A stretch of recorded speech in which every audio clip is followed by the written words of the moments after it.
subscribe now and press the bell icon. Never miss an update. যুক্তির আতশকাচ দিয়ে সবকিছুর বিশ্লেষণ সম্ভব নয়।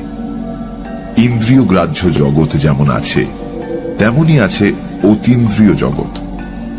সে জগতে সবকিছু বিচিত্র, সবকিছু যুক্তির মাধ্যমে যাচাই করা চলে না। এই অতি প্রাকৃত জগৎকে গায়ের জোরে অস্বীকার যারা করে তারা পৃথিবীর 12 আনা রহস্যের খোঁজ পায় না। অনেক সময় আমরা মনকে বোঝাই এসব চোখের ভুল, মনের ভুল, যা ঘটেছে নিছক কল্পনা অথবা মনের তৈরি মায়া।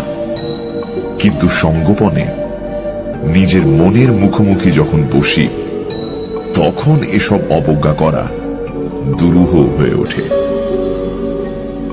ভনিতা ছেড়ে আসল ঘটনার কথা বলি। রায়পুর থেকে 36 মাইল পশ্চিমে আধা শহর, নাম খুরশিদগড়। আধা শহর বলছি এই জন্য, পাকা রাস্তা আছে, গোটা কয়েক অফিস, একটা পেট্রোল পাম্প, মোটরের কারখানা। পাকা রাস্তার পরিধি পার হলেই নিবিড় জঙ্গল, ছোট ছোট টিলা, কিছুটা অঞ্চল সংরক্ষিত সরকারি বন বিভাগের। প্রথম এসেছিলাম বছর 10 আগে এক টিম্বার কোম্পানির প্রতিনিধি হিসেবে। কাজ বিশেষ কিছু নয়, জঙ্গল থেকে কাটা কাঠের হিসেব রাখতে হতো। 2 জন কর্মচারী, মাসান্তে তাদের মাইনে দেওয়া। অবসর সময় শিকার। শিকারের হাতে খড়ি হয়েছিল উড়িষ্যার জঙ্গলে। বাবা সেখানে বন বিভাগে ছিলেন, জরিপের কাজে। তিনি হাতে করে শিকার শিখিয়েছিলেন। প্রথমে সাম্বার, অ্যান্টিলোপ, তারপর বন্য বরাহ, শেষকালে লেপার্ড। নিজের দক্ষতার ওপর বেশ আস্থা হয়েছিল। এদিক ওদিক থেকে শিকারের জন্য ডাকও আসত। তারপর খুরশিদগড়ে আবার যখন এলাম তখন আমার পদোন্নতি হয়েছে। এক বিশ্বজোড়া পেট্রোল কোম্পানির আমি ভ্রাম্যমান পরিদর্শক। বড় শহর বদলায়, তার রাস্তাঘাট, বাড়ি বাগান কয়েক বছর অন্তর নতুন রূপ পাল্টায়। কিন্তু খুরশিদগড়ের মতন আধা শহর শতাব্দীর পর শতাব্দী একরকম থাকে। পুরনো বাসিন্দারা এসে ঘিরে ধরল, কুশল প্রশ্ন, নিমন্ত্রণের হিড়িক, অনেক রাত পর্যন্ত গল্পগুজব। আড্ডা ভাঙবার মুখে আদিবাসীর দল এসে দাঁড়ালো। খালি গা, পরনে নেংটি, চুলে পালক গোঁজা, কারো কারো হাতে টাঙ্গি আর বর্ষা। এদের বাস জঙ্গলের মধ্যে ঝর্ণার ধারে। রাস্তা তৈরির কাজ করে, মেয়ে পুরুষ দুজনেই। সারা বছর এই কাজ থাকে না, বিশেষ করে বর্ষাকালে। তখন এরা জঙ্গল সাফ করে, চাষবাস করে, হরিণ কিংবা পাখি শিকার করে আগুনে ঝলসে খায়। বাবু, তুই এসেছিস, এবার বাঁচা। মনে হলো চেনা লোক। 10 বছর আগে আমাকে দেখেছে। মুখ তুলে দেখলাম, ঠিক তাই, মোড়ল কথা বলছে। চুলে পাক ধরেছে, কিন্তু পেশি এখনো সতেজ, টান টান চেহারা। আগের বার বাঁচিয়েছিলি। এর আগে একবার চিতার উপদ্রব হয়েছিল। এদের ছাগল মুরগি তুলে নিয়ে যেত। একবার উঠোনে তেল মাখিয়ে একটা বাচ্চাকে রোদে শুইয়ে রেখেছিল। দিন দুপুরে চিতা ঝাঁপিয়ে পড়ে তাকে নিয়ে উধাও। এক বুড়ো কাছে বসে পাহারা দিচ্ছিল। সে মুহূর্তের জন্য দেখল একটা হলুদ ঝিলিক উঠোনের উপর পড়েই আবার মিলিয়ে গেল। সেই সময় এরা দল বেঁধে এসেছিল। বাবু, তোর বন্দুক নিয়ে একবার চল, আমাদের সর্বনাশ হয়ে যাচ্ছে। গিয়েছিলাম। চিতা শিকার সহজ নয়। বন্দুক হাতে সব সময় সজাগ থাকতে হয়। চিতার থাবার তলায় ডানলোপিলোর প্যাডিং, পাশ দিয়ে গেলেও শব্দ পাওয়া যায় না। তাছাড়া এরা গাছে উঠতেও দক্ষ। যে গাছের তলায় শিকারী বন্দুক নিয়ে তৈরি হয়ে আছে, চিতা হয়তো ওত পেতে রয়েছে সেই গাছেরই ডালে। সুযোগ বুঝে শিকারীর ওপর ঝাঁপিয়ে পড়বে। প্রথমত একটা কিল রাখা হলো। ঝর্ণার ধারে একটা ঝোপের পাশে মরা মোরগ। আমি কাছেই একটা গাছের ডালে বসে রইলাম। একদিন দুদিন গেল, কিছু হলো না। অথচ ঝোপের মধ্যে চিতার ল্যাজ আছড়ানো শব্দ কানে এলো। বার দুয়েক পাতার ফাঁকে তার জ্বলন্ত দুটি চোখও দৃষ্টিগোচর হলো, কিন্তু চিতা বাইরে এলো না। সম্ভবত সে বাতাসে মানুষের গন্ধ পেয়ে থাকবে। বুঝলাম এইভাবে তাকে কাবু করা যাবে না। আদিবাসীদের বললাম, তোমরা এক কাজ করো, 3 দিক থেকে ঝোপটা পেটাতে শুরু করো, তাহলেই চিতা বের হবে।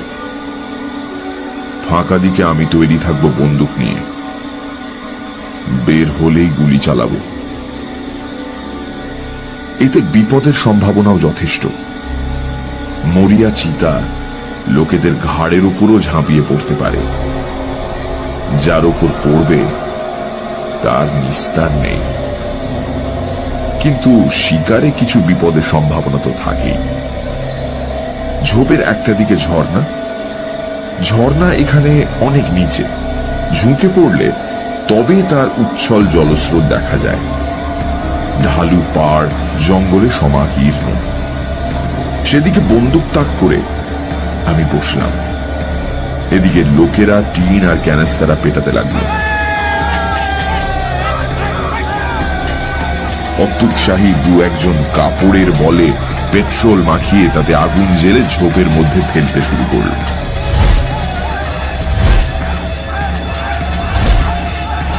কাজ হলো। ঝোপের আড়াল থেকে চিতার ক্রুদ্ধ গর্জন শোনা গেল। প্রায় ঘন্টা কয়েক পর ঝোপের মধ্যে একটা তীব্র আলোড়ন। চিতাটা লাফিয়ে শূন্যে উঠল। পরিষ্কার দিনের আলো, আকাশে ছিটে ফোটাও মেঘ নেই। হলুদ রঙের একটা বলের আকার। চিতা নিজের শরীরটা গুটিয়ে নিয়েছে। কাছের মার্বেলের মতো জ্বলছে দুটো চোখ। বড় বড় দাঁতের ফাঁক দিয়ে লাল টকটকে জিভটা বেরিয়ে পড়ছে। প্রায় সঙ্গে সঙ্গে গুলি করলাম, পরপর দুটো। প্রথমটা পেছনের পায়ের উপর লাগলো, আর দ্বিতীয়টা চোয়ালে। চোয়াল ভেঙে যাওয়ার শব্দ হলো। শূন্যেই ডিগবাজি দিয়ে চিতাটা নিচের ঘন জঙ্গলের মধ্যে ঢুকে গেল। তার প্রাণে বেঁচে থাকার প্রশ্নই ওঠে না। চোয়াল গুঁড়িয়ে যেতে নিজের চোখে দেখেছি, কিন্তু আফসোস হলো শিকার হাতের মুঠোয় এলো না। খুব অল্প সময়, তবু তার মধ্যে নজর এড়ায়নি। চিতার একটা কান নেই। সম্ভবত বনে বাদারে ঘোরার সময় কাঁটা গাছে লেগে কানটা কেটে গেছে। দ্বিতীয় বৈশিষ্ট্য আরো বিস্ময়কর। চিতার দেহের একপাশে কোনো দাগ নেই, ধূসর বর্ণ। পরে 2-1 পশুতত্ত্ববিদের সঙ্গে এ বিষয়ে আলাপ করেছি। তারা অবশ্যই কোনো সন্তোষজনক উত্তর দিতে পারেনি। চিতাটা যে মারা গিয়েছিল সে বিষয়ে নিশ্চিত হবার আরো একটা কারণ ছিল। তারপর থেকে আর কোন রকম উপদ্রব হয়নি। 10 বছর পরে আবার সেই উপদ্রব। বাঁচা বাবু বাঁচা, সর্বনাশ হয়ে যাচ্ছে। পিছনে দাঁড়ানো একজন মোড়লের কথার প্রতিবাদ করল।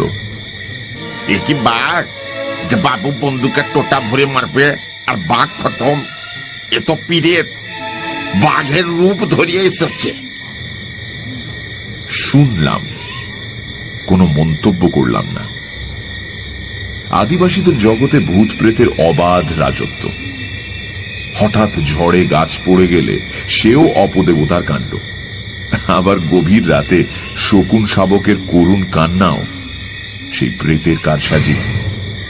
যাই হোক, ঠিক করলাম পরের দিনে শিকারে বের হব।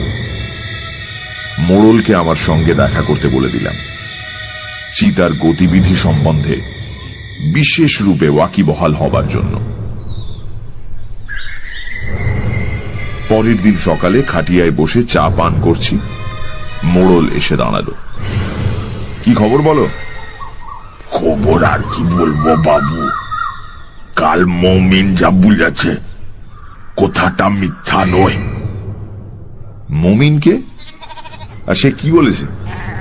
মমিন আমার ভাইয়ের ছেলে, সে বলেছে চিতা নয়, উপদেবতা। ও ঠিকই বলেছে। কেন? তাকে স্বীকার করা যায় না।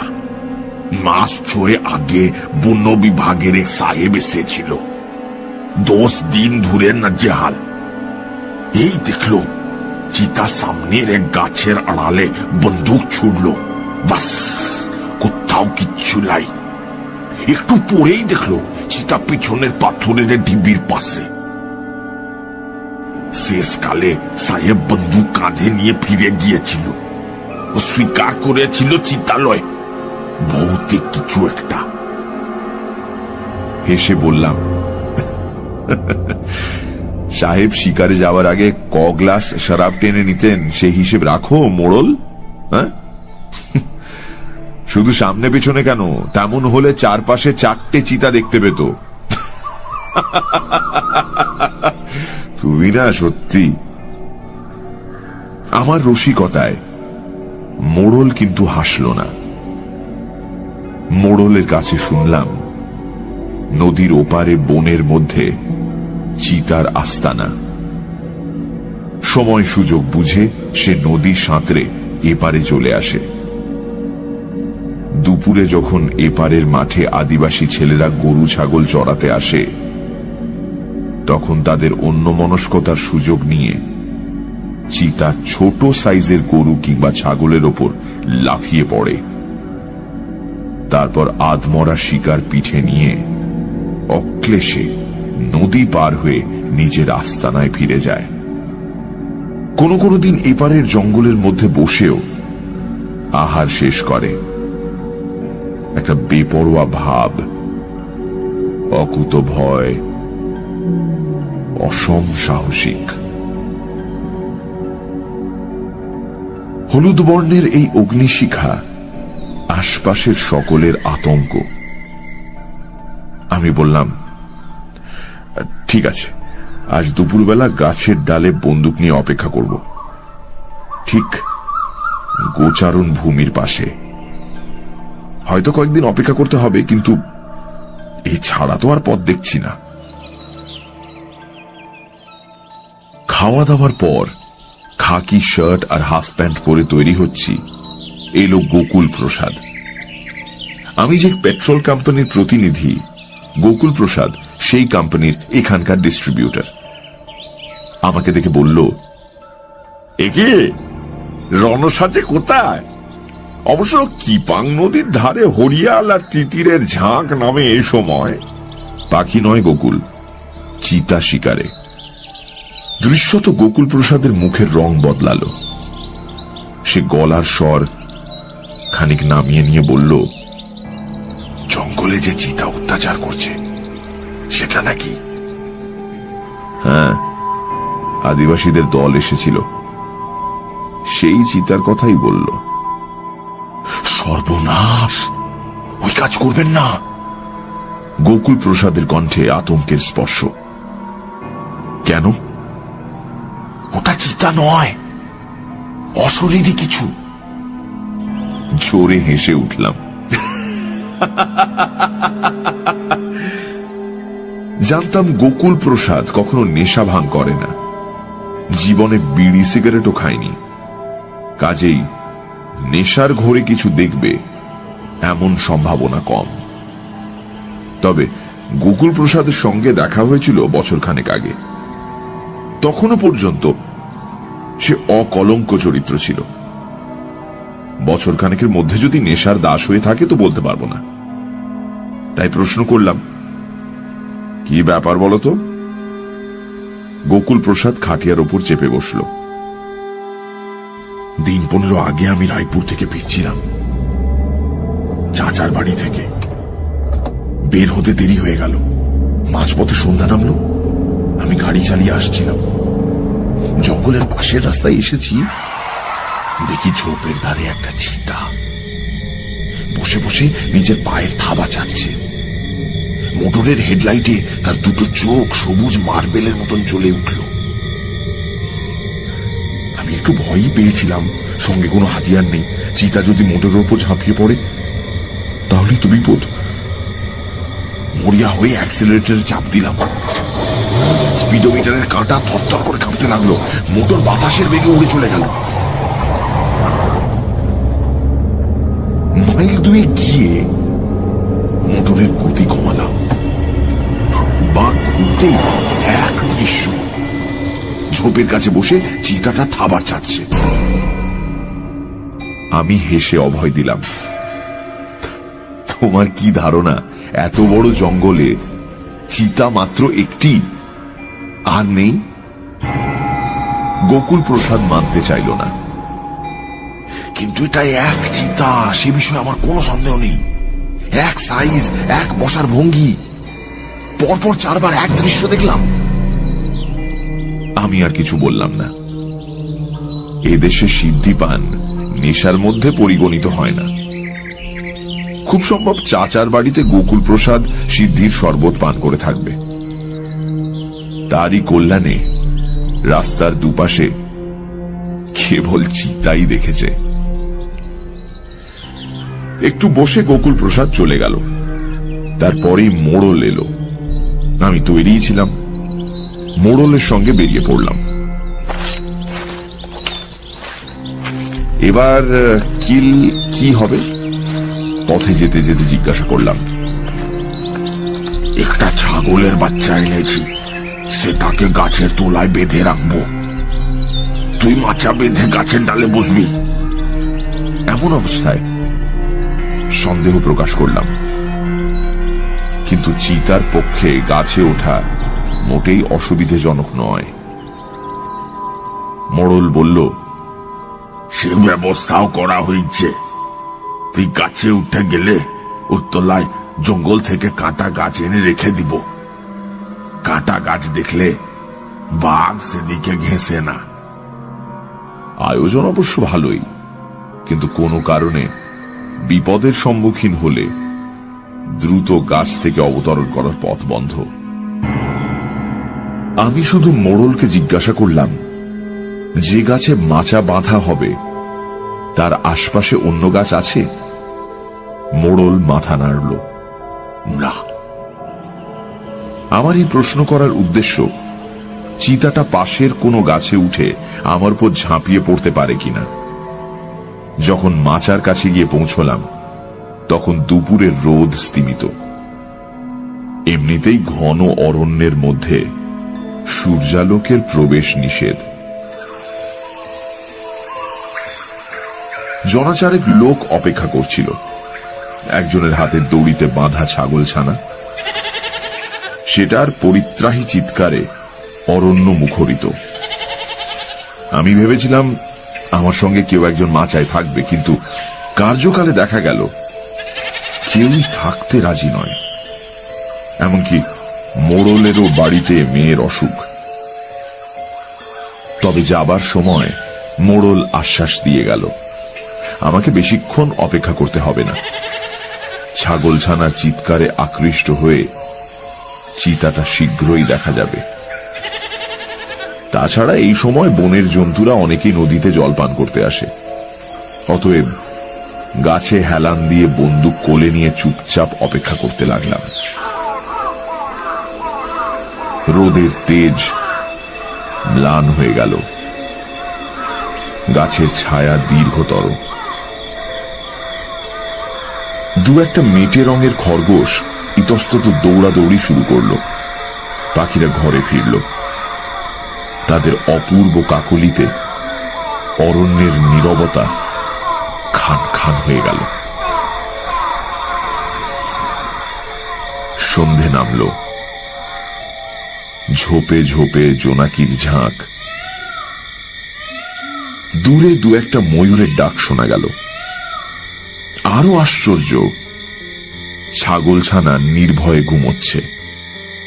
কোনো দিক থেকে কোনো উপদ্রব হতে পারে এমন চিন্তা তার নেই। কাগজে মোড়া খাবার আর ফ্লাস্ক থেকে জল পান করলাম। বুঝতে পারলাম সারাটা রাত এই রকম ত্রিশঙ্কুর মতো কাটাতে হবে। এই সময় গাছ থেকে নেমে ফেরার চেষ্টা বাতুলতা। একটু বোধহয় ঘুমিয়ে পড়েছিলাম। নিশাচর পাখির কর্কশ কণ্ঠস্বরে ঘুমটা ভেঙে গেল। ছাগলছানা তখনও অঘরে ঘুমোচ্ছে। ঝোপের পাশে দুটি জ্বলন্ত দৃষ্টি। বুঝতে পারলাম চিতা ঝোপের মধ্যে অপেক্ষা করছে। সুযোগ বুঝে শিকারের ওপর ঝাঁপিয়ে পড়বে। এখন আর অন্ধকার নেই। চাঁদের অমল জ্যোৎস্নায় বনভূমি যেন স্নান করে উঠেছে। আমি যেদিকে বসে আছি সেদিকটা অন্ধকার, ঘন পাতার রাশির জন্য। কিন্তু গোচারণ ভূমি, নদীর পাড়, ছোট ছোট ঝোপ সব দুধ সাদা। ঝোপটা নড়ে উঠল। আমি বন্দুক নিয়ে তৈরি ছিলাম। চিতা অত্যন্ত সাবধানে ঝোপ থেকে বাইরে এসে দাঁড়ালো। চিতাটা পরিষ্কার দেখা যাচ্ছে। কোথাও একটু অন্ধকার নেই। আমি এক ঝলক দেখেই চমকে উঠলাম। একটা কান কাটা, শরীরের একদিকে কোনো দাগ নেই, ধূসর বর্ণ। তার মানে বছর 10 আগে যে চিতাকে গুলি করে হত্যা করেছিলাম, পরলোক থেকে সেই চিতা ফিরে এসে আমার সামনে দাঁড়িয়েছে। অবশ্য মুহূর্তের জন্য এমন একটা চিন্তা আমার মনকে আচ্ছন্ন করেছিল। তারপরই মনকে বোঝাতে শুরু করলাম, যুক্তি দিয়ে, বুদ্ধি দিয়ে। কাঁটা ঝোপের আঘাতে যে কোনো জন্তুরই কান কাটা যেতে পারে। এর মধ্যে আশ্চর্যজনক কিচ্ছু নেই। বিশেষ করে সিংহ, বাঘ, চিতা যারা শিকার ধরবার আগে গুঁড়ি মেরে চলে। আর দেহের কিছুটা ধূসর হওয়াটাও বিচিত্র নয়। কে জানে সামনে দাঁড়ানো চিতাটা 10 বছর আগে নিহত চিতার বংশোদ্ভূত কিনা। চিতার গন্ধে ছাগলছানা জেগে উঠেছে। শুধু জেগে ওঠা নয়, বিপদের গুরুত্ব বুঝতে পেরেছে।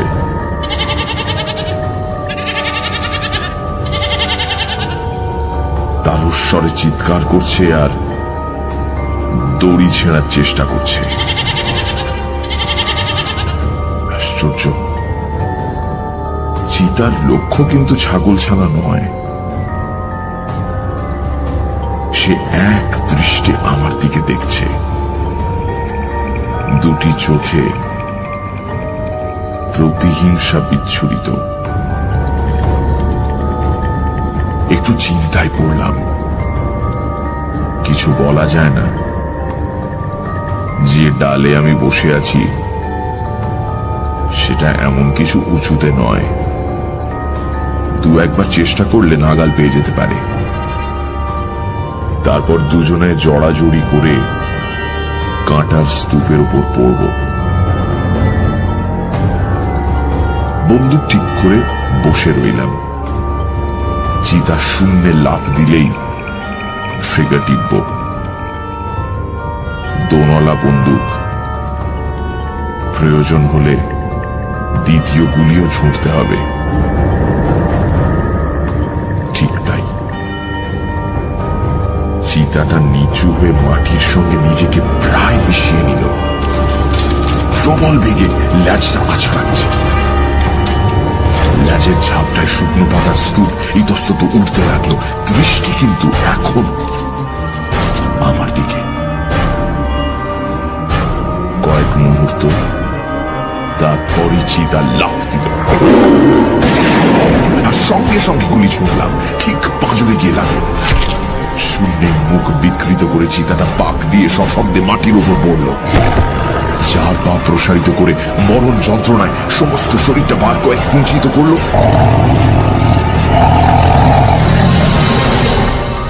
তারপর স্থির হয়ে গেল।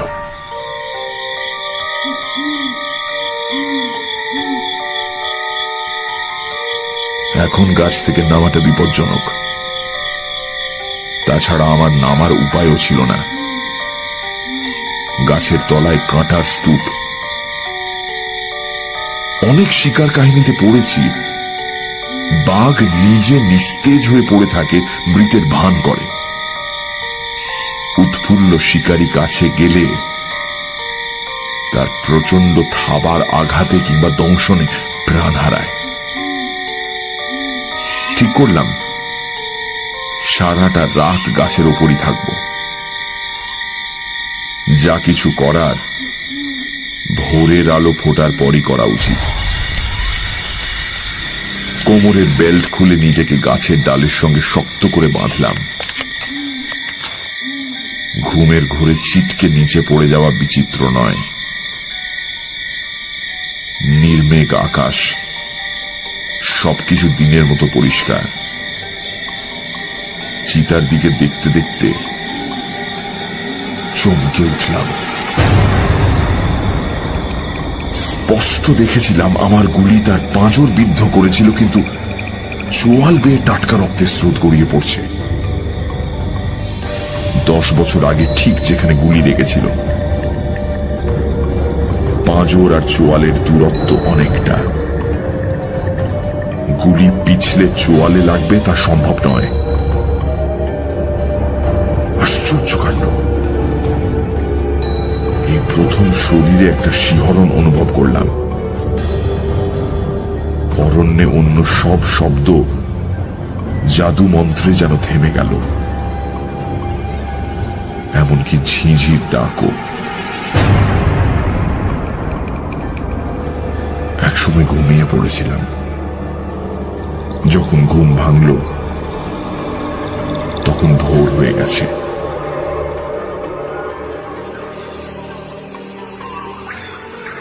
চারিদিকে পাখির স্বর শোনা যাচ্ছে।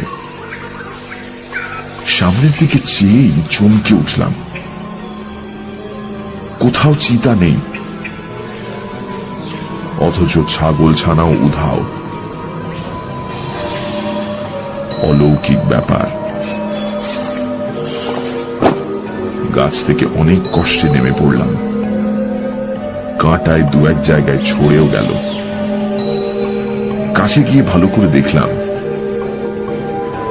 রক্তের সামান্যতম দাগও নেই। ছাগল ছানা যে দড়িতে বাঁধা ছিল সেটাও নেই, খুঁটিটাও নিখোঁজ। তাহলে কাল রাতে সবকিছু কি স্বপ্নে ঘটেছিল? তা কি সম্ভব? নিজের বন্দুক পরীক্ষা করে দেখলাম দুটো গুলি রয়েছে। গুলি ছোঁড়া হয়েছিল তার কোনো প্রমাণ নেই। একটু পরেই আদিবাসীরা এসে জড়ো হবে, কি বলবো তাদের? আমার কাহিনী তাদের চিতা সম্বন্ধে অলৌকিকত্বই প্রমাণ করবে। ছাগল ছানাটাও তাই। তার মানে চিতা এসেছিল।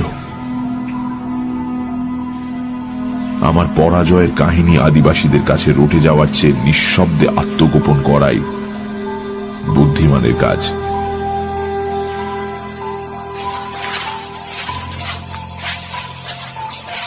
চলতে শুরু করলাম। একটু চলতেই মনে হলো পিছনে কে যেন আমাকে গোপনে অনুসরণ করছে। পিছন ফিরে দেখেই থমকে দাঁড়ালাম। চলার শক্তিও কে যেন চুরি করে নিল। গাছের আড়ালে সেই চিতা, দুটি চোখে আগুনের ঝলক, চোয়াল আর পাঁজর দিয়ে রক্ত ঝরছে। আহত চিতা কি আমাকে অনুসরণ করছে? কিন্তু বন্দুকে দুটো গুলি যখন অটুট, তখন চিতা আহত হলো কি করে? বন্দুক তুললাম। মনে হলো ভোরের কুয়াশার মধ্যে চিতা যেন মিলিয়ে গেল। একবার নয়, এক দৃশ্য বারবার, তিনবার, কখনো সামনে, কখনো পাশে, কখনো পেছনে। অগ্নিঝরা দৃষ্টি দিয়ে আমাকে জরিপ করতে করতে চিতা চলেছে।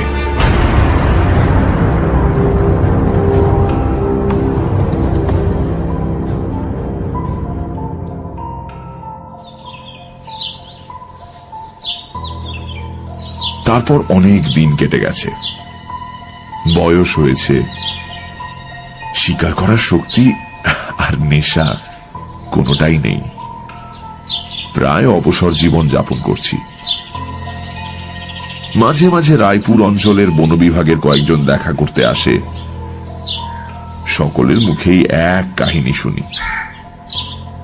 কাটা কান আর রক্তাক্ত দেহ নিয়ে যে চিতাকে প্রায়ই রাতের অন্ধকারে দেখা যায়, তাকে বধ করা কোন শিকারীর পক্ষেই সম্ভব হয়নি। সকলেই বাধ্য হয়ে স্বীকার করেছে ওটা সাধারণ চিতা নয়, হয়তো চিতাই নয়, চিতার প্রেতাত্মা। আমারও তাই মত। কিন্তু আমার যুক্তিবাদী বন্ধুরা, যারা সবকিছু বিজ্ঞানের কোষ্টি পাথরে যাচাই করে নিতে চান, তাদের আমি কি করে বোঝাবো? অতীন্দ্রিয় জগতের রহস্য যুক্তি নির্ভর নয়, বিশ্বাস নির্ভর।